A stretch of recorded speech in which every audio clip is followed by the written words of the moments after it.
welcome, and thank you so much for joining us here today for the launch of Omnidawn Spring titles, Omnidawn Publishing. We are here to celebrate the publication of the following new books: 100 Words by Damon Potter and Truong Tran, Boyish by Brody Parrish Craig, which is the winner of the Omnidawn Chapbook contest, Life in a Field by Katie Peterson, winner of the Omnidawn Open Book contest, Luminaires by Kristin Keane, which was the winner of Omnidawn's Fabulist Fiction contest, and Tropical Long Exists by Roberto Harrison. My name's Evan Karp. I'm the events manager for Booksmith. We're an independent bookstore and mainstay of San Francisco's Haight-Ashbury district since 1976. Thank you, everyone. Thank you for being here for this reading. It's a beautiful day outside in San Francisco, and if you're in San Francisco and you're actually sitting indoors looking at the screen, I'm additionally grateful for that, because we don't get beautiful days like this often, and this is definitely one. I want to just take a moment to thank Omnidawn for publishing this work. On behalf of both Damon and myself, we want to just acknowledge all the work that's been done to bring this book to fruition. In particular, Ken and Rusty, they've been doing such difficult work in this time, and it's just, you know, I'm just so grateful for all their efforts. In true tradition to this book, we are going to improvise this reading, so we're going to ask for your patience, because we're going to stumble, but stumbling over language was part of the endeavor of this book. So that's something that we want to just really honor. It was a very private endeavor that is now a public body of work, which is something that neither of us really anticipated. So again, thank you to Rusty, to Ken, to everyone at Omnidawn. We're going to start. This is from 100 Words. Contents. 100 words. These things we carry, or... Isn't that the title of a book about the Vietnam War? Or... I'll meet you somewhere between here and there, or... There are only 98, or... I know you are, but what am I, or... I've never titled my writing, or... I think I'm ready to see myself naked, or... We're writing this simultaneous, or... I have to leave for work at noon, send another, or... Wanderings, wonderings, waiting, or... Last night, I dreamt I was away, sitting at a table on foreign soil, writing with you as if our lives depended on it, or... Does this writing count, or... It all counts. We're all accountable, or... Hold my hand, this, or... Are we there yet, or... The end, or... Not the end, or... Where is there, we are here, or... Whatever you do, promise me you won't erase this, or... I won't, or... You have to get to work. I have to get to making. I'll meet you somewhere. Okay.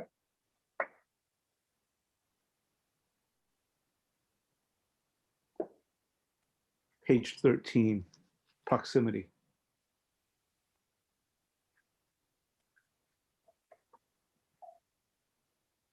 That space in between, that is the story, neither yours nor mine. I hardly know you, but then again, I know you more than I know my own brother. You have been in proximity since we first talked. The closeness of me and you being in conjunction with and a pair, I'm thinking of fruit bowls. Proximity is the word for how I live my life. Separate from, but close to. I don't like it when people touch me or know me truly, and this proximate self becomes a stand-in for me. The body on which this will be transposed is my proximate body. The body that you see is not the body that I see. Even these words are a heaving to or a circling. 14. Shame. I feel shame for things I've done in the past, for selves that I've been. I am ashamed of this body's lubrication. I think I should feel more shame that many people should feel more shame. My mom will sometimes retell stories of sons who grew impatient with others while paying for groceries at Safeway, and I try really hard to be someone decent. I'm imagining flannel and leather wallets and maybe sawdust, but that could be a projection. Some people are war vets. I've lived with it my whole life. I wear it like a favorite old sweater. I'm always trying to take it off, only to then feel naked. I put it back on. I don't like looking at myself in the mirror. I could never agree to be photographed naked. I'm 49 and I still feel this in my bones. I'm 49 and I ate an entire box of candy for dinner that time. It moved my bowels. I shat myself while walking home. I'm ashamed of this memory, and still, this is not the shame I wear as my sweater. 15. Enough. It is that moment when you collapse beneath the weight of something small, when he tells you your words do not serve his viewers. It's in the word served when things have been put on your plate. You're forced to eat hand to mouth when you are made to feel beholden for the plate of shit. You are gagging as you eat. You are the son of immigrants. You are an immigrant yourself. Your capacity for the word is never enough. Enough makes me think of a standard of living and excess and plastic. I have more than enough. Enough is an exclaimed, aloud said termination. Enough. Enough makes me think of many dead bodies, now thinking of shame and how they relate to my just shaped body. Enough is related to pain and or death and or loss and or coughs. Enough is my white body detailing things. Enough.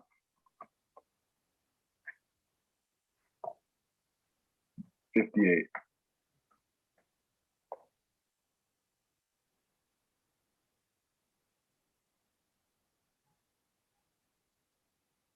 Surrender. Surrender is my made for TV, it's dinner, it's rice and a veggie, and I will create it each day this week.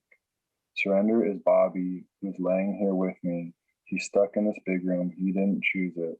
I bet at least sometimes he wants to leave. The opposite side of surrender is ego, and I have a big one. I want to leave. To this process of writing in response, I've been doing this for years, but this time feels different. I'm writing about race and privilege and all that is happening in the world. I'm writing about anger, but this time feels different. I'm not writing from anger. I'm not writing at the world outside. I'm writing to you inside. I'm building a house inside this book. 59. Surface. Surface is spilt beans or cup rings or dew.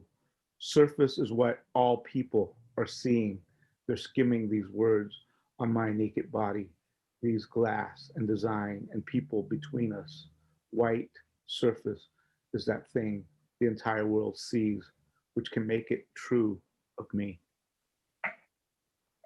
It's all surface, the image, the words, the phrasing, language, this mark making reliant to meaning.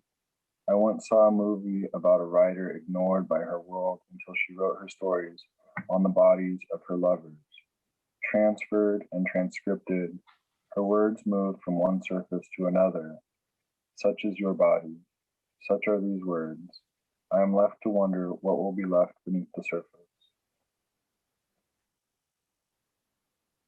63, Innocence.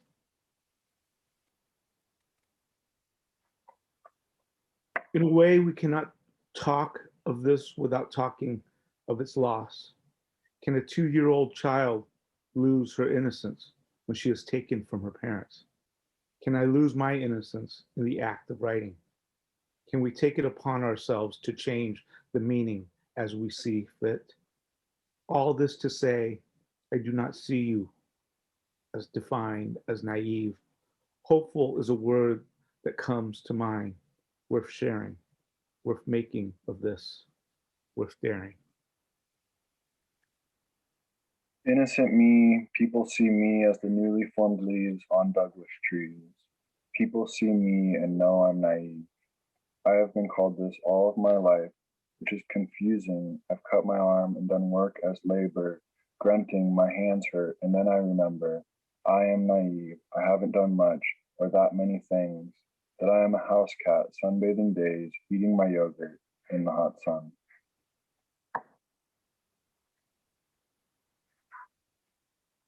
'64. Memory.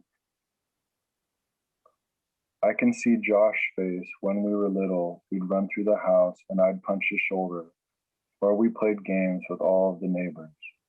Writing these things down happens for me as exercising, so I can be present here or at work. I don't forget my now go to work, whether I like it or if I don't. All of this will become a memory, learned, acquired, taught, and shared. I'm learning that I exist in a public isolation. I'm acquiring new skills that will stay with me. I'm teaching myself what it means to be taught. I know you asked. I know you're listening. And I think we're going to end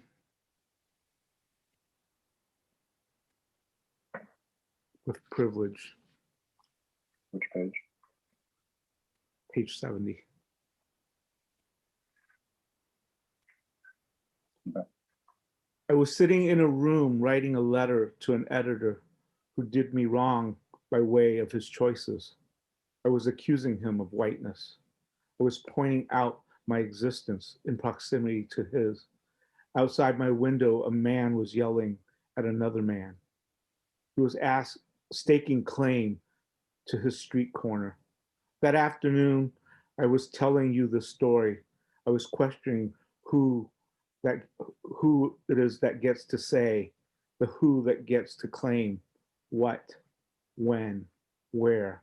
In a room, in a letter, at the street corner, in conversation, I was reminded. All of these metaphors, of which I have more, come from my privilege, which I have more than most any person on this whole earth. To say something rounded like it's a curve shows how my privilege flutters and burrs. I don't say the direct things. I am a luxury. Thank you, everyone. Thank you. Thank you. Thank you, Damon and Truong. That was beautiful. And what a wonderful way to start off the readings. Next up, we'll hear from Brody Parrish Craig. Take it away, Brody. Sorry, I definitely had myself muted. Hey, all. Thank you so much for having me, Evan, and thank you to everyone at Omnidawn for making this book possible. This is like my first book, and it's really exciting for me, and I'm just really excited to share some of these poems with you. I'm currently in Arkansas, so it's a little hot today, so it's nice to be inside and listening to some poetry. So probably just going to read maybe like 5 poems. This first one is called Overpass. Perched above the slide, Meg says the Cardinals her Nana coming back. I'm 9 or 10. I scoff impossible. I toss up sacrilegious. I promise that's insane. Too young to know the symbols, the nomenclature of some traffic signs, but I know this. The Baptists don't believe in second coming unless it's Jesus. Her Nana's not Jesus, and I sure won't be a witch. The next summer, the heat tried to burn us both alive. I watched the barn swallows circle the porch fan when I couldn't sleep. The barn swallows became my father as he left again, got clean in Georgia, and I watched too many musicals on the sky blue carpeted floor. I prayed and prayed that even though I failed to promise pledge a Camp Bluebird that summer, but even though I launched forward in the pew a little late, too late, the only one not standing with the Lord of anti-fags and anti-sex in the prepubescent congregation, I prayed that maybe then I'd be an angel voted most likely to be the Antichrist, and they were wrong. I prayed, if nothing else, I'd become a cardinal or a bluebird perching near the heaven I can't get in anymore. And now I'm tired. Tired from the image of a faggot gutter mouth, the built-in infrastructure of the spit or swallow spit, the hawk one at the passing car or swallow slur they sent, faggot gutter mouth, whose tongue leak no one needs to see those thighs, whose passing car swears round us crying about strapless dress, and we should pass like who's the fuck we look like, man-made in thine image, whose face is pooling in the mud under a concrete overpass, whose narcissus puddle trickles down into this city's intricately constructed drainage system. Faggot gutter mouth, whose fist knocks at my bedroom window, who's threatening to post my thigh-high in the air ass on the internet, who's threatening to call the cops on the dildo in my living room, whose fist on the glass is a bluebird seeing a bluebird's reflection, who's trying hard to talk smack, follow bluebird mirrored feathers, couldn't quite shatter the barrier between our mirrored wings. So most of the poems in this book deal with kind of a reconciliation of finding my own spirituality and being raised Baptist in Louisiana. So I wanted to open with that one because it's kind of a good introduction to that. Yeah, I also, let's see, I'm gonna read Haircut in the Kitchen Sink. Couldn't feel when you nicked behind my ear, but I know the moment when you asked me if it hurt. Some remake Scarlet Letter on the TV, classic as a book unopened on the table. My hair fell over the kitchen sink, and for once, no man was hollering Rapunzel, screaming let down into the drain. Laughing different then, I didn't flinch. Down south, most bothered us to make a living. We stashed ourselves in crowded basements, mosquitoes pooled around our feet. We tucked our Xanax back in the church van. In Louisiana, we learned warm baths solve bites as children first, but then we saw the trucks that came in bursts of state-sent chemicals. We knew we were the same then, you, me, and the mosquitoes. Not sure the morals the state uses drugs to kill off undesirables, or that the dampest rooms will always buzz the loudest if you listen. Listen. Listen, let us swear upon the night we buzzed our skulls inside the dealer's kitchen. How when the men we stayed with slipped us, even then we dreamed of more.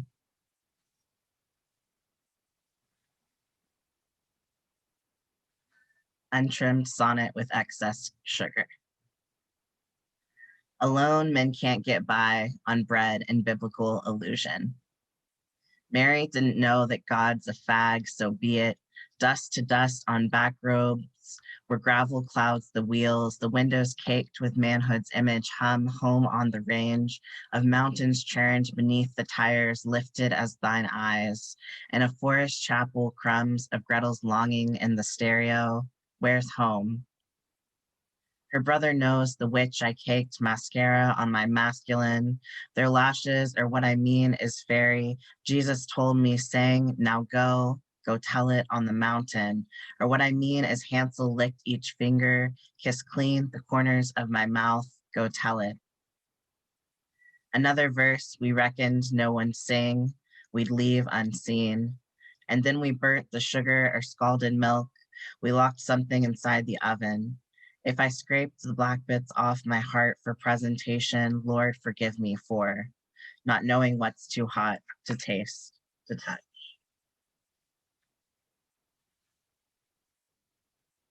This one is called Traverse. Longer one. Traverse. I open the curtain. I close the curtain. I go to therapy. I go to the store.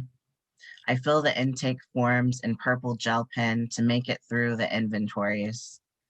Awake all night, I remember new pieces of information.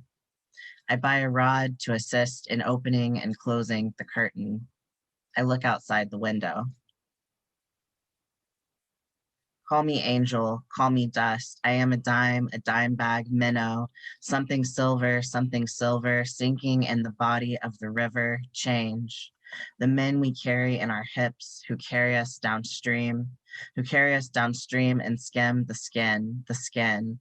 That night I was a girl, supposedly no angel. I am treading rapids, rapid, dark. I am here again to ask you nicely, am I awake, awake, awake? I have always been called sensitive. I see a stage, I stand on it. I remember my mother pulling me from the staircase, stop crying, you're making this up, or for attention. I find a curtain to open, to close, I bow, I clap, I stand near the curtain. Somebody calls this art, somebody calls this grief. Somebody calls this another meaningful or meaningless performance. Somebody calls my phone and it rings and rings. Snap out of it, snapped fingers, cracked bone piece into the glass. Snap out of it, laced weed and pop of PCP into the glass. Snap out of it, snap fingers, cracked bold cherry. Babe says any wingman can flip on or for a dime. I am a dime bag or a minnow in the body, in the river. Flip in quiet moments when I see your kids' faces, and flip inside the moment when you handed over their picture. Flip. I wonder if the cashier at Arby's has traumas too. I almost asked, but instead thanked them 3 consecutive times in the drive-thru, just in case. I hold my large ice water in both hands. Think of a cool glass of water. There are many grounding techniques. I suggest you carry water with you when you write. When your body's had enough, too much, take a sip and listen to your throat slake. Taste the cool and trail it through your spine. I've spent 5 days and nights avoiding my assignment. An impact statement, not details, but how the incident changed, continues to change my life. If I should die before I wake, flip me on my back like a good wingman. Else err on the side of caution, tape I'm sorry to the mirror. Play the fault line over, yes, flip over and again. I'll shave my head to skull to flip the tape, the movie memory made bare. Bare back, get back, full stop, and flip over and again. To flip every image that comes back in speck of glass shoved in a hand, a foothold. Flip the shattered self and fuzzy feeling. Flip the scripture that skin reels away. The skin that reels away like film, like story, marquee, trauma, flip into the glass. No longer on the cutting edge, shrink wrapped, I rarely come undone. We'll start with the hardest, deepest rooted. If you're willing, then go from there. To hold truth like a curtain, a little flapping id, a little flapping lid. My eye, another stage I'm going through. When I walked into the white-vased room of the asylum, when my roses were at war and blooming bloodshot on the smallest dark green plastic bed, when the nurses called my halos areolas. If I should die before I wake, please flip me on my back, I'm back. No good wingman ever made of angel dust and weed. I dust the record off. To voice over our past, play God and ghost, to write, to ghostwrite. A new version, to open the curtain, to close the curtain. The flood and the lid. I open the curtain, I close the curtain. I go to therapy, I go to the store. Somebody calls my phone. I answer quickly when it rings. I'm just going to read one more, and this one is called Full. There are hives of honey, hives of stress, red crop circles, memories sting. No beekeeper for those warm summer mornings after bodies spilled their blanks into mine, and the moon, that cheap machine of light I'd saved for a dark day, masked itself and slipped behind the comb of sunrise. My grandfather was a beekeeper. He wore thick gloves and masked his hands. He looked like a boxer in the early morning dark. In the hospital, my grandfather eats cheese crackers, and his orange crumb-covered mouth is a baby's again. My mother combs hair lightly with her fingers. In the psych hospital, they fed us bologna sandwiches on stale bread. We stuffed our mouths with leftover reasons to be alive. Parents, grandparents, our siblings, local honey in our kettled tea. Someday I will wipe my father's chin or ask if table manners matter to the dead. If heaven is the correct placement of a fork on a table or a road. This day, another gravel crook thieving my body at the intersection, like when the apple tree was split down the middle by some lightning, and my sister cried until we broke the homemade pie open like a prayer. If I squint to know the moon is full, maybe I'll remember why I came here. I came here to get fed and cut the bullshit. I came here to cut the sugar on my baby teeth. Thank you.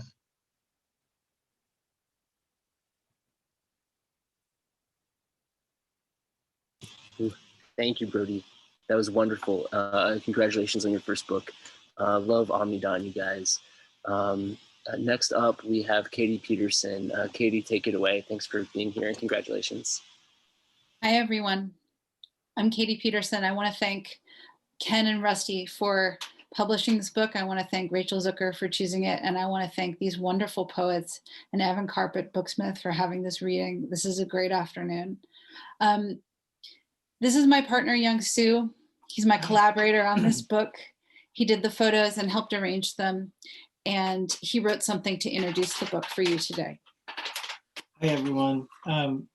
So this is a book of favor in 4 parts. In the book, there are 10 photographs arranged to follow each part of the text.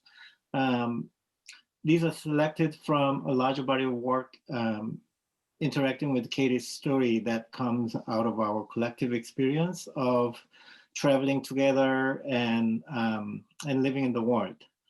The word and the photos create a parallel story of people, animals, and landscapes, and the difficulties of relating to each other.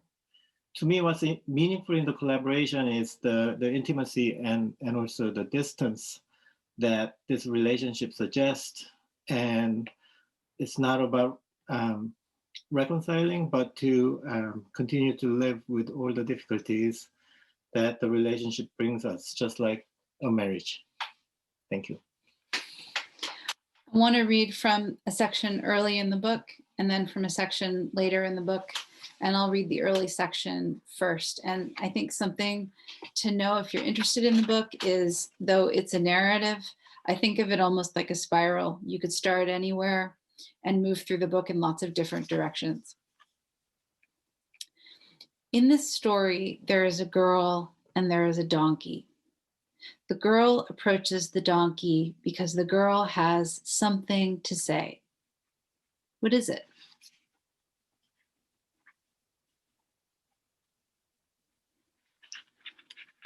The donkey's mother carried him for a year in her belly while she did the usual labors. What else she carried has not been recorded, but can be guessed. Fabrics, milled flour, root vegetables, other vegetables in the right season. Always sugar carried back from the market. She forgot she had him with her most of that time. Sometimes she felt him adjusting the fold of his leg inside her, but she believed he was the movement of undigested straw. When this happened, she waited for him to move through her like the crowds at the market waited, if she moved through them, since she might have something on her back they wanted to buy. He was born in a good barn after a fine harvest, and when he came out, the straw felt warm and smelled clean. though this second fact escaped him, enraptured as he was by the smell of his mother. There was no childhood for the donkey, but he was brought up. They brought him to his feet on the first and the second day, and on the third day, he stood by himself. He was made for labor. The people were just trying to help. They wanted him to be himself faster. No one thought of it as an education. It seemed more like a tough regime of nutrition or a training for a human occupation like toll taker, an occupation where what you do might never change until you are made obsolete. But there must have been a first time he stood in the straw just for his mother before the farmers got involved, before the hands got greedy for their time, before they took her away for the 10-day interval of her ovulation and her opportunity to breed again. Maybe it wasn't a narrative at all. Maybe it was a sequence or a constellation. I think the storyline came after the fact. The lines were drawn through the facts after the facts happened. At the beginning of what is now England, in the dark part of history, humans learned certain abilities, for example, literacy, for example, the ability to make pottery on the wheel, and lost them when violence between tribes overtook the skeleton of the Roman system. They used cups and bowls made on home soil for hundreds of years, not knowing how they had been made.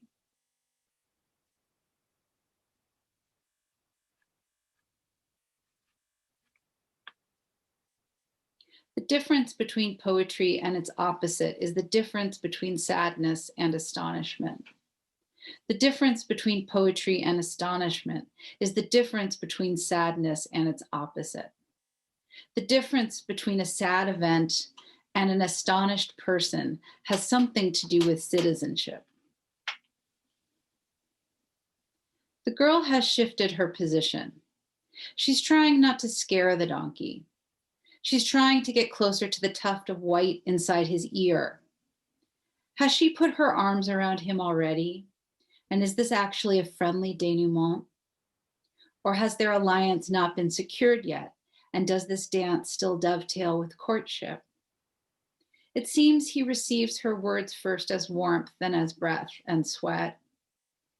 I suspect that if we get closer, our presence will startle each of them in opposite directions. And the point is to keep their combination in the landscape, isn't it? So we should stay here.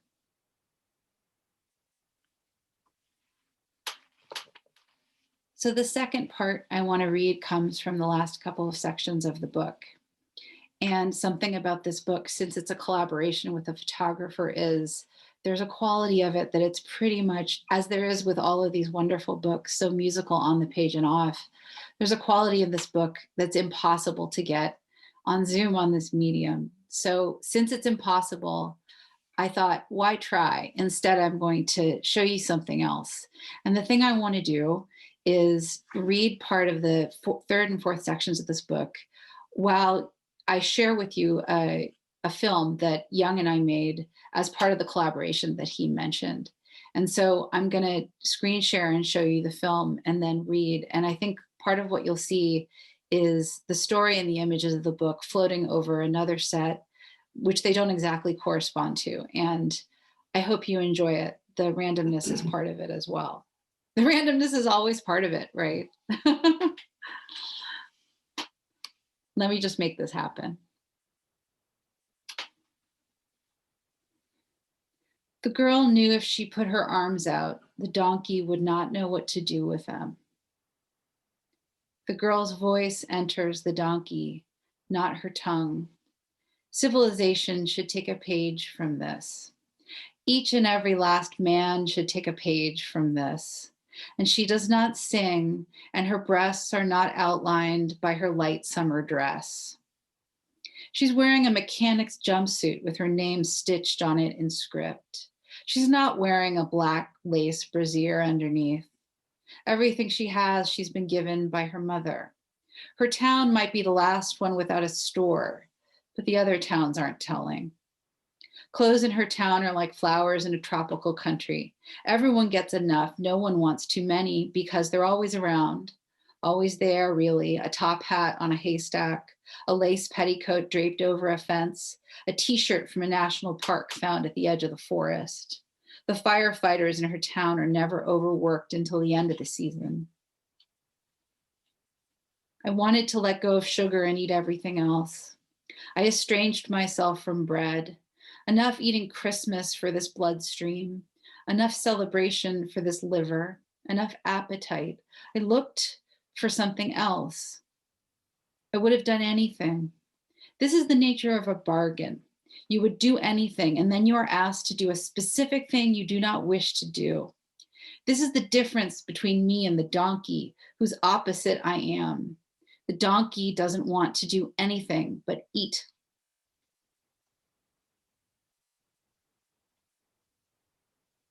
She's saying no work. Or is it no worst? Is she quoting or saying something like a prophecy? When she makes the words with her mouth, her eyes light up. And the donkey exhibits stereotypical behavior, and she believes she experiences love, or at least the aftermath of beauty, which is love's opposite. Opposite, because beauty makes you greedy, and love repurposes your greed as selflessness. They cannot even go for a walk together. A walk together doesn't make sense. She can read to him, but he won't read back. But maybe for the donkey, memory is a form of reading.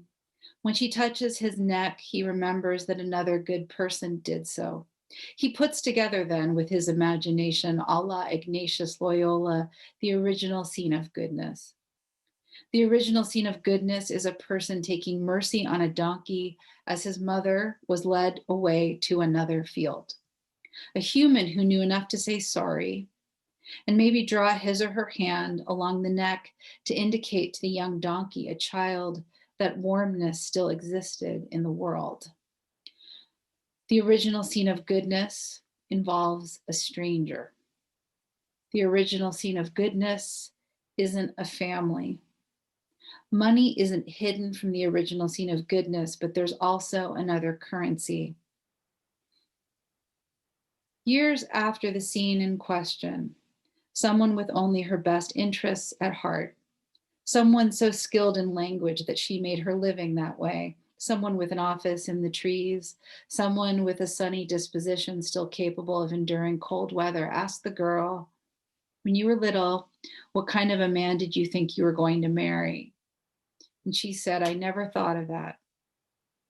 I never thought of that. The girl turns and says, years later, after womanhood has asserted itself in her, it's as if she's saying, I was too busy with the donkey.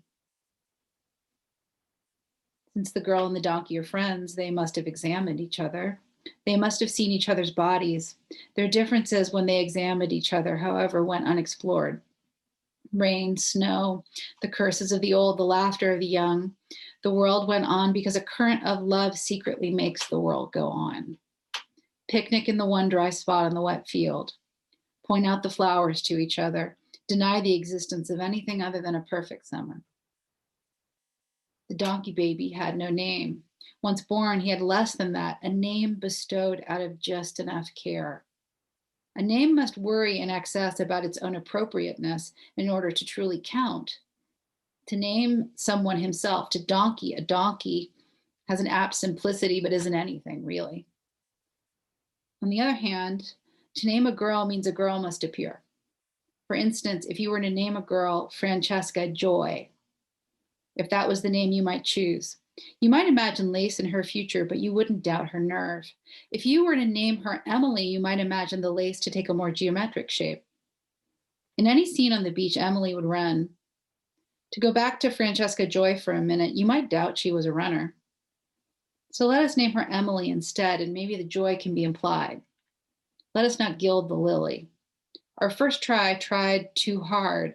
Our second try has given birth to something small. Now we must try again. What does the other hand look like? Is it a left hand? Why does it always come in to remind you of the way things don't have to happen?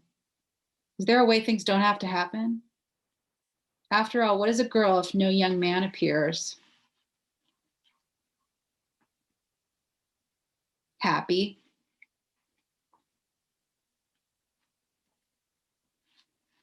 In this story, there is a girl and there is a donkey. What good friends they are, and they began as strangers. He has taught her everything she needs to know about happiness. She has fed him handfuls of hay until he was almost satisfied. They have gainsayed the horizon together. They have decided not to run away. What do they do now that they have reached this point? And what about us? What do we do about them? It is right to pause on the word friend. There exists no other word we use with such a civilized agreement not to know what it means. In this respect, friendship equals government. This isn't a love story. This story intends to refute the creation of the world. Language is tricky, as it says in the Bible. I appeal to you on the basis of faith in things not seen. But then again, pictures swim in our heads. Thank you. That was wonderful, Katie and Yoon. Thank you both so much. And next up, we have Kristin Keane. Kristin, congratulations. Take it away. Good afternoon, everyone. Thanks so much for joining us here today. I want to thank Booksmith and Evan for organizing this event, and the team at Omnidawn and Kelly Wells for all their support. I'm so happy to be here and to share the space with all this beautiful work today. So congratulations to all the spring authors. I'm going to read just a short excerpt from Luminaires, my novelette. By this point in the story, what you need to know is that Agnes, who's the main character, is working at a camp for grieving children. And before coming, she's been stealing things to feel more alive inside. One night at the camp, a ghost in an orange light appears and asks her to show him his son, who's a camper. Back at home, she thinks her husband, Mark, is planning to leave her, but he has not yet admitted that. And then there are two camp counselors called Michelle and Charlie. That night, something opened up in the knot of wood in Agnes's cabin ceiling, though she never saw them come through it. The moon saw Agnes, and Agnes saw the moon, and the moon had been watching everything always. A few more ghosts came after that. A professional dancer, red light for calamity, an anthropologist, green light for natural disaster, a jogger, red light again.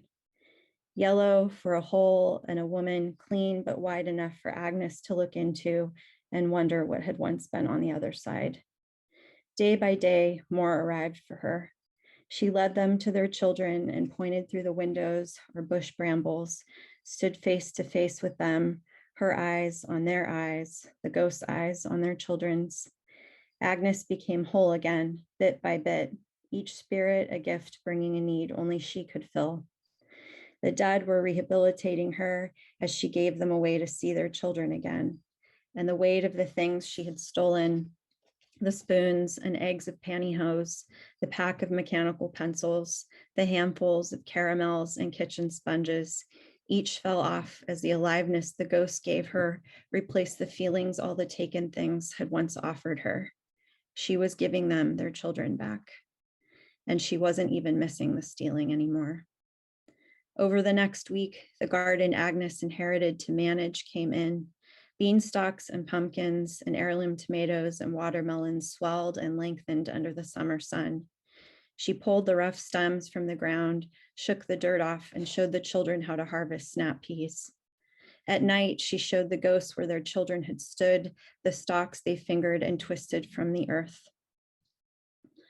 "What are you doing with all your time?" Mark asked when Agnes called one afternoon, the ridges of her fingernails filled with soil. She was relieved when he answered, since it meant he hadn't yet left with the boxes. She wanted him to offer an explanation before she told him she had found them. She wanted to hear him say that they were for a neighbor, or the holiday food drive, or for a cardboard surplus. He didn't. "I'm getting much better," she said. "It's only been a week, Agnes." "Well, 2, she said. "Have you been spending a lot of time outdoors?" he asked. She thought about the way the ghost held on to her hand or her shoulder, the hem of her nightgown through Hart's Meadow, how the hues of their incandescent colors were like a rainbow of everything hard about living: sickness, tragedy, malevolence, the moon and the hole in her ceiling. Yes, you could say that. I've been helping a lot. I'm really helping things materialize, you could say. Mark didn't respond. A moment later, when she gripped the cord and decided to say she loved him, he was already gone, a hang-up without a goodbye. She wondered if she died right then, what color her light would be, what color silence on the other end of a telephone might look like. By the third week, the children's ghosts began lining up with demands. They didn't just want an escort to see their children anymore. They needed a vessel. They wanted Agnes to get them their children's things. The first ghost came back for Henry's teddy bear, Watson. Orange Light sat in the same spot on her bed and explained how it was an easy fix, just in her reach. Hand in hand, they walked through the memory forest to Henry's open window. Agnes put herself through the frame and took the teddy bear from where it rested at Henry's feet. When she handed the ghost the bear, he took it, his shimmering hands clutching Watson's faux leather belt at its waist. He kissed her again on the knuckles like he had that first night and took the bear towards the wind chimes. He even smiled. But before he disappeared into the dark, the rhythm came back.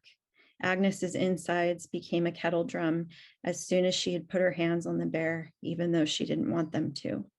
This is a heart, this is a pulse, these are veins. Uh-oh, she thought. Soon, others requested their children's odds and ends: a jar of multicolored marbles with slits like animal eyes, primrose-colored sunbursts, a brush filled with hair and trails, a deck of playing cards, a rubber band ball. With these objects, the ghosts could hold on to their children forever, they told her. They could conjure them afterwards without Agnes's help. The first few were simple enough.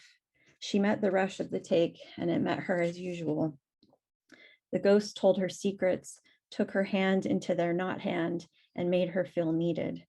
It wore her down to think she was regressing, but it also raised her up, a strange counterbalance of stealing and giving and living and dying. I'm still helping, Agnes told herself over and over.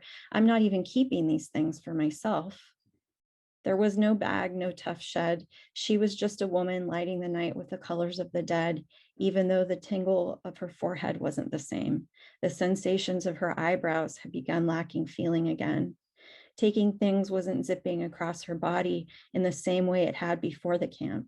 It was deafening its edges, blunting its nerves. Stealing for the dead was killing the parts of her that she thought she had gotten back. Clementine's ghost came to Agnes at the lake's edge beyond the memory forest.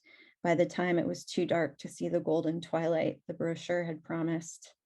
What light was left only illuminated a swirl of oil on the water, a dank mildew.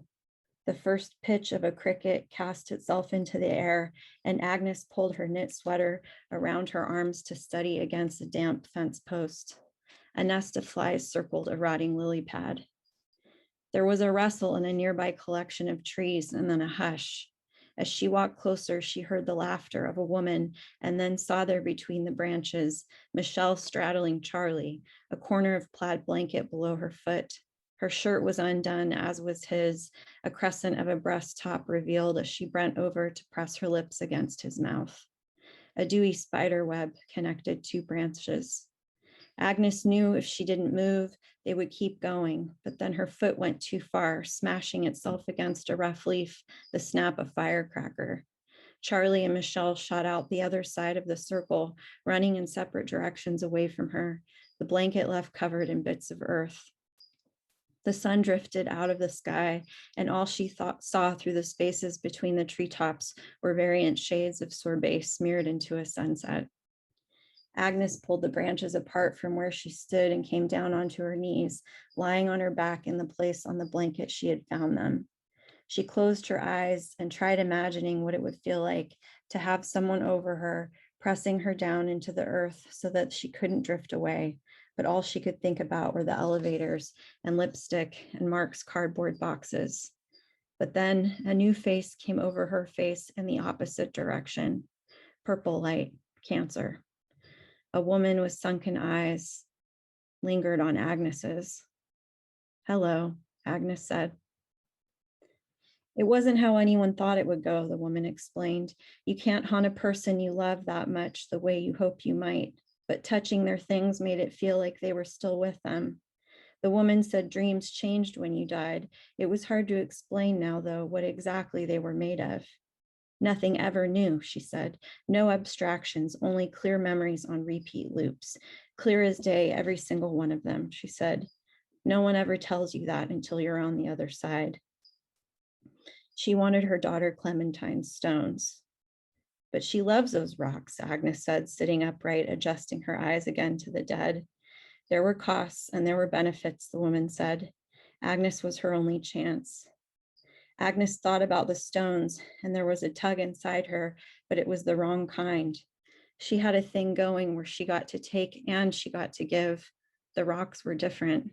Clementine thought they were magic. I've lost everything, the woman said, opening her hands up to show the proof. I have nothing anymore that I can love. I need a way back to her on my own.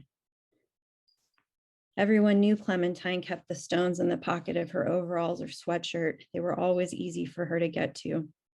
The next morning, the woman followed Agnes to where the children searched for seashells painted primary colors. Hidden beneath the rocks and leaves in a 100-square-foot area of the memory forest, shells had words like guilty feelings, jealous moments, strange experiences, happy times written on them. The children collected them quickly by poking their feet around bushes, by getting down onto their elbows in a morbid kind of Easter egg hunt. Instead of opening plastic containers filled with jelly beans and quarters, though, they fingered the edges of the shells and talked about what the words made them think about their missing person. One child's guilty feelings emerged because of relief. He didn't have to watch his father getting thinner anymore. Another had jealous moments when other girls' mothers picked them up from gymnastics. Happy times were hard to come by for all. The children couldn't see the woman as she held Agnes's hand as the man had, gripping it tightly when she spotted her daughter, Clementine, prodding at a patch of soil with a long stick. The woman began crying, whispering her daughter's name, the roll of ghost syllables as smooth and foamy as ridges on wave caps. The trees shook with each sputter. The woman put her hands to her face, and a gust of wind upturned a nearby bench. Agnes looked at the ghost, but the children looked at her, standing alone, watching them with the elements bending the atmosphere. I'm very sick, she said to Agnes. I probably won't make it. When the wind died down and the children looked away, Agnes responded under her breath. How is that possible? Ghosts die too, she said. No one ever tells you that. Agnes could see how the bend in her nose was just like her daughter Clementine's. I'll stop there. Thank you. Thank you, Kristin, so much. That was wonderful. And closing us out today is Roberto Harrison. Roberto, congratulations on your book. Take it away. Thanks for being here. Thank you. Thank you, Omnidawn, for helping me make my book, and to Booksmith for hosting this event. Can you see me? Okay, I'm gonna read some poems and show some drawings. And when I show the drawing, I'll say the title and hold the drawing up for 7 seconds. Drum Dream. Where was my race when the ashes were made and I burned red to be one in black? Now the empty sign of the saviors makes me room to breathe in a feathered light.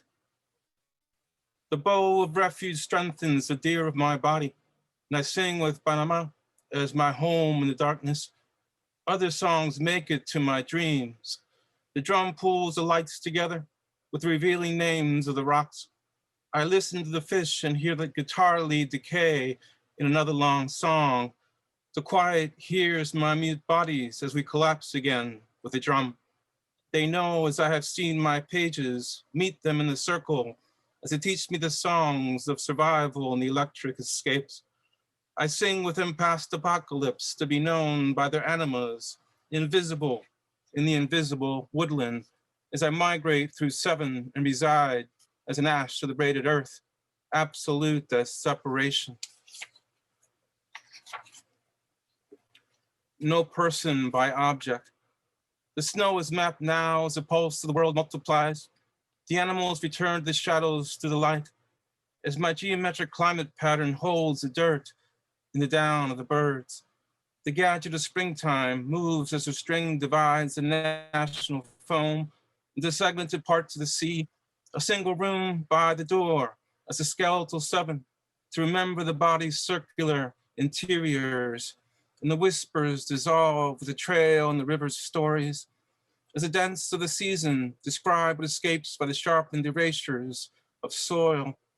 As one makes a pinpointed arrow sights without dust, the outline of internal distances are stolen from the father of fear. We become mobillion to the mapping procedures by the daughter who sees in the gaze by topology. This, the unraveled divine of the sea. I, as a tech, see the character string of the shift to the green door. I, as a they of a tech displays, they return the animals of fees with the open threat of the knives as the hands collapse to improve the exchange. But when the centralized decapitations of each homeland spreads out to the other side of the bridge, they go there to replace themselves with gestures of impoverishment. Texts make music of the intermediate galaxies as they mark themselves up with numbers and sounds. They know that the tapers of life do not send their hearts to nails, whereas the husk of my season sends its own retrievals. I, as the earth remain by the wood of the door, belong to the sea, shredded with others. I am a casualty in the last war of the wind. I once belonged to the wires, and I moved the others to join me in the first ocean of death. The center is cut by yesterday's tapers as they stretch to pull the leaves from the city where I waved the others on. Someone launches the sticks of the night as they pile themselves up for the fire. Peyote songs light up the sound, fused with the moon and the signals from the earth offered through the door. The stones ask what atrium they make and which animals hold us in life. I find no way to reject the sun. I follow the color of the street to unravel my wide dimensional host and open the wound of the light again. The animals cannot find me among the vacancies. In our fourth life, a father is destroyed by the fear of the trees. And in the seventh life, I do not stand for myself and meaning, except as a wandering exit. If there is a way to grow past the mountain, then I must find the line past the imposter, as they end cruelties in the heat. My voice unravels like the grasses, and only the willows know if friendship brings me another origin. But these languages are remote, and the ways of this part of the earth are muddy, and the sky arrives only to speak in the numbers of my infestation, to the roots of my decrepit wilderness, in the silence that will not count.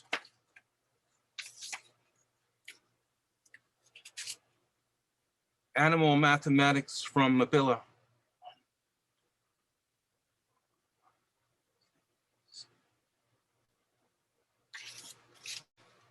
I cut my appearance. The oceans are so far away, and the Caribbean Sea does not become without Mabilla. I would rather make Anne than receive your chair.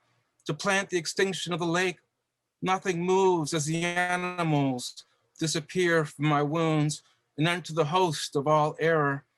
The machine will not start as my motion relies in the sun, and as my freedom is every new moon without name or person. I cut you for the balm of the fur and remove your binary hatchet from where you slammed it into my head. I am Makute Mong. I hand you your hatchet, dripping with me, and swim the length of the Mississippi to escape to the other side of the screen, beyond the bloody moss of my other exit. Makute Mong soaks in Mabilla as host synthesis.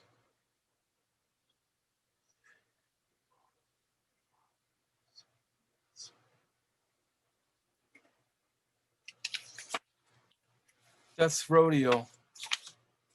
Why do you dream of the night? Once we arrived to the shells of celestial stories filled with the fauna of twilight's terror. Our hands were cut off to fulfill the identities of the shirt. We were forced to make flowers from the ground. But is not life in the middle and the end of the night where the forest begins? And we have no portrait of our destructions. A neuter egg of intention reigns below the mountain. I see the lake, and as our interior stereo is murdered by songs of an anti-humanoid wreckage, where nothing dissolves in the trash and someone cuts a central cell by a computer. A destroyed soul switches its shapes without tearing or cutting. But I am death, and you do not know me, as we wander through the hidden homes of long ago nature. And as this line is impossible to the radio, there are ancient others inside us. We do not listen. But I am death, and you do know my erasure, as you settle for the dismal shells that the rest of the ocean's sands make for our presence, so as to abolish the binary hatchet.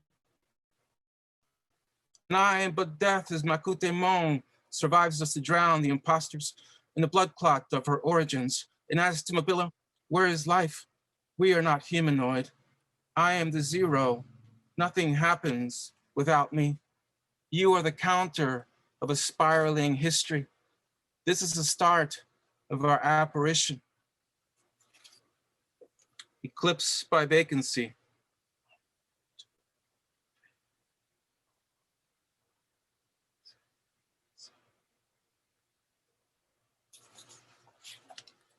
To draw, with a beacon that calls a bird, restoration by day, outside the knot of sinew, a number delivers as it won't dissolve the colors in minds like the eggs of a shattered wakefulness. The surfaces break to burn off the natural float of the voice, as children delay the front to revive to speak by the sea. Tapers split with the mouths relay to the rain as the disc of origins displays its own core of the earth to undo. The hands as they powder the flight of doors next to the mound for the return of the insect protectors. I as absence move to the Mississippi era for a moment. And life mark heats as a front to the desert of a line. I as the absence deceive the days of the screen to remove my memory from the cloth of divine intention. If my language moves to declaim the Western argument for the start of the sea, to the memory of their becoming, to the knots of the Stillman that the courage of death receives, that day removed to the boat as the season for fish collapses, we as a storm replay our absences to pull the lungs from the talking ports of the ash, and we of the page deduce our ink from the net of the hearts dissolved by the station of the winter mine, deleted as 4 sticks or 3 palms of the motion depart by the coconut math through the door. The return of Makute Mon. Bring me the peace of the harvest of death and my knife for the seasons of silence and four. Bring me the night for the light of the earth as I heat up the dreams of the faraway past in the temple of smoke. The axe of invaders is lost in the combo of earth and the cross. The cross is my hand with the eye on the worlds in the sky. I collapse in the storm with the other of death as my pain is rubbed out by the forts, infused with the blood and the opposite symbols of earth. The past of the stars of the animal savior's home belong to the justice and force of a life in the blood, and they're marked by the many to see as our worlds come to end in the climate, with night to be won in the semblance of humanoid fires. The river installs my revolt in the earth and the stones are the first to live only in one by the orderly longing to breathe through the ground. I am the ground at the top and the bottom. I learned from the animal saviors that earth is more ready for life with us here at the center of sorrow. And I move to be one with a planet in the climate of offering palms, with a snake as my origin hunting for God. Is the sun what my hunting brings out? Or am I mostly the son of a snake and a cockroach, made to be born with the acts of imposters?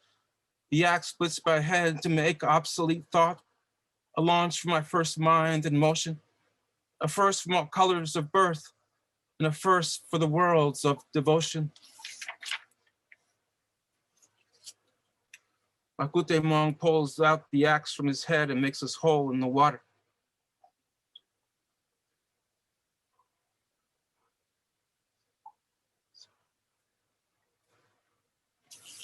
Swallow my words. I am in pain without dreams. The night has dismissed my attention as I suffer to wake in the morning.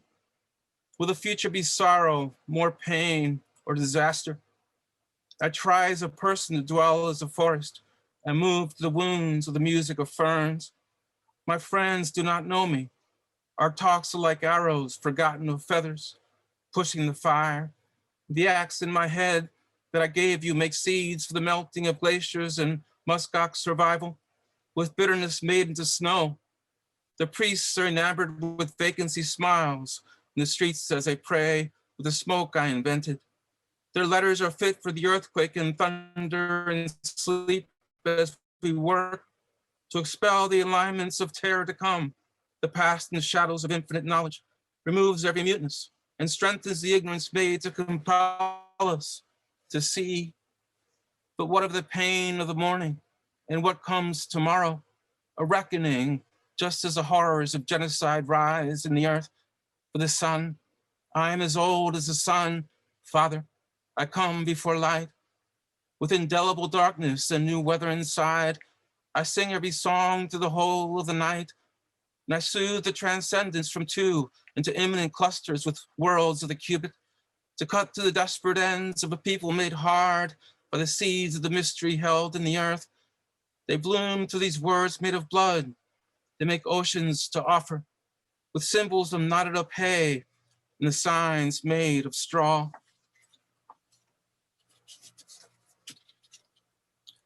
I am going to speak of hope after Cesar Vallejo.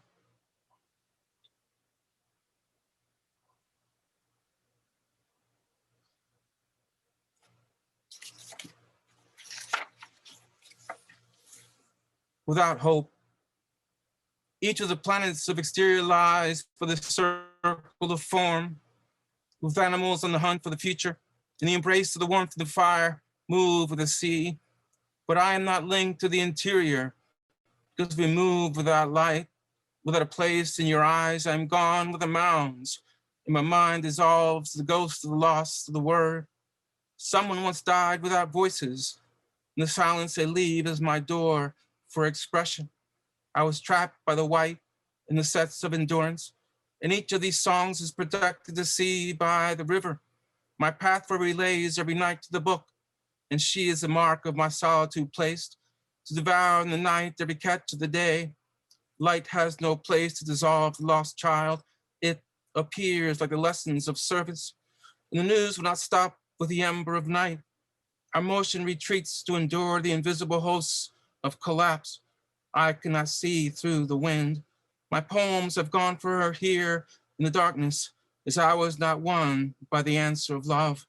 I am found by a nation of stars only once for eternity's wound and a bridge for a lung.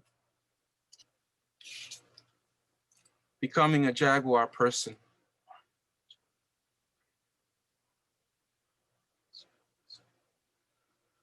Thank you.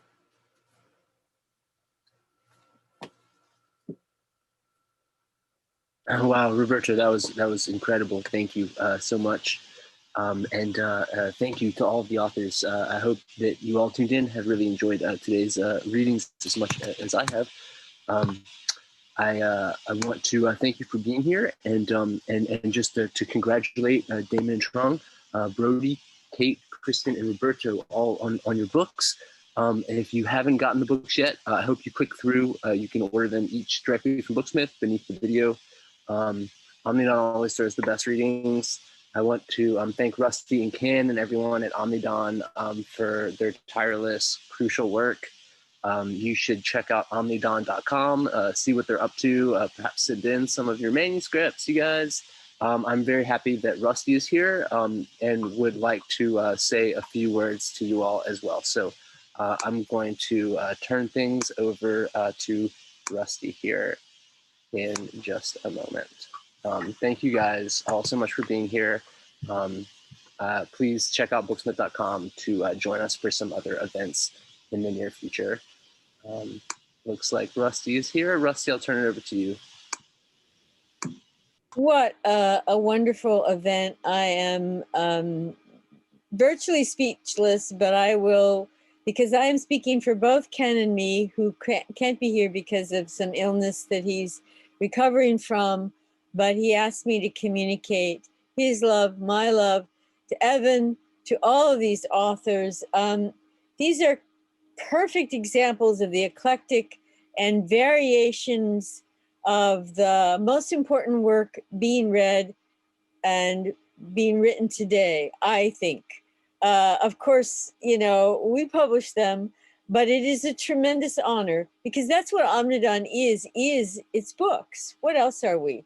And neuroscience tells us that, you know, the omnipresent dawning that can change minds actually comes through poetry into new synaptic passageways when we read brilliant work. And so you're giving the world and us so much. And I just want to say, Damon and Truong, what important work.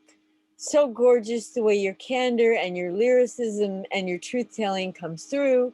Brody, it's just a miracle the way you chant and sing and have caustic and powerful energy, such necessary work. You know, I tried to quote people as we went, but I have a really damaged hand and I'm a lousy typist anyway, but it's just wonderful. And Katie and Young, I think your partner's name is, I kind of spaced it, and he's so beautiful. Thank you, Katie. And the parable haunts me, continues to haunt me, this work and the images. And Kristin, Luminaires, it spirals into life and death. And for me, the most important thing is the question of obligation. Which side is right? Which side is wrong? There is no right and wrong, and yet we must find our way. And Roberto, oh my gosh, mesmerizing, the way you offer us the soul that is the core of the earth, your moving artwork. Evan, we are so grateful to you for these Zooms and Booksmith, and we hope we carry on with many more. You give us so much, all of you. So I will stop rambling. It's such a pleasure to be here, to be in this moment. Thank you. Thank you, Rusty. That was wonderful, extemporaneous outro. Thank you. It was beautiful, and much love for Omnidawn here at Booksmith. And thank you guys all for being here. Please take care of yourselves. Be safe, and hope to see you in the nearest future. Bye, everybody. Thanks for being here today.